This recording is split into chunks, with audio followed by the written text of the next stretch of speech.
ತುಂಗಭದ್ರಾ ಜಲಾಶಯದಲ್ಲಿದ್ದೀವಿ. ತುಂಗಭದ್ರಾ ಜಲಾಶಯದಲ್ಲಿ ಇವತ್ತು 38 TMC ನೀರು ಶೇಖರಣೆ ಆಗಿದ್ದು ಇವತ್ತು ಕನಿಷ್ಠ 28,000 ಕ್ಯೂಸೆಸ್ ನೀರು ಹರಿದು ಬರ್ತಾ ಇದೆ.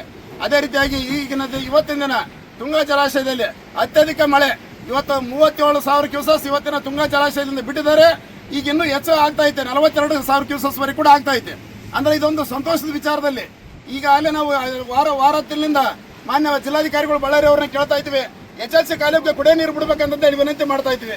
ಅವ್ರು ಆರ್ಸಿಗೆ ಕಳಿಸಿ, ಆರ್ಸಿಲಿಂದ ಸಿಹಿ ಕಳಿಸಿ, ಸಿಹಿಲಿಂದ ಕೂಡ ತುಂಗಭದ್ರಾ ಬೋರ್ಡಿಗೆ ಬಂದು ಇವತ್ತು ನಮ್ಮ ಪಕ್ಕದಲ್ಲಿ ಇರ್ತಕ್ಕಂಥ ತುಂಗಭದ್ರಾ ಬೋರ್ಡಿನ ಸೂಪರ್ ಇಂಜಿನಿಯರ್ ಆಗಿರ್ತಕ್ಕಂಥ ನಾರಾಯಣ ನಾಯಕ್ ಸರ್ ಅವರು, ಮತ್ತು ಇಲ್ಲಿ ಎಕ್ಸಿಕ್ಯೂಟಿವ್ ಇಂಜಿನಿಯರ್ ಆಗಿರ್ತಕ್ಕಂಥ ಚಂದ್ರಶೇಖರ್ ಸರ್ ಅವರು, ಮತ್ತು ನಮ್ಮ ಲೆವೆಲಿಂಗ್ ಇಂಜಿನಿಯರ್ ಆಗಿರ್ತಕ್ಕಂಥ ಗುರುಕಿರಣ್ ಸರ್, ಆಮೇಲೆ ನಮ್ಮ ಅಂಪುರಗೌಡ ಸರ್ ಎಲ್ಲರೂ ಕೂಡ ಇವತ್ತಿನ ಬಂದು ಸಮಯಕ್ಕೆ ಸರಿಯಾಗಿ 9 ಗಂಟೆ ಒಳಗಾಗಿ ರಾವು ಕಾಲಕ್ಕಿಂತ ಉತ್ತಮವಾಗಿರ್ತಕ್ಕಂಥ ಸಮಯದ ಒಳಗಾಗಿ HLC ಕಾಲುವೆಗೆ ಪೂಜೆ ಮಾಡಿ ಇವತ್ತು HLC ಕಾಲುವೆ ನೀರು ಪ್ರಾರಂಭ ಮಾಡಿದ್ದಾರೆ.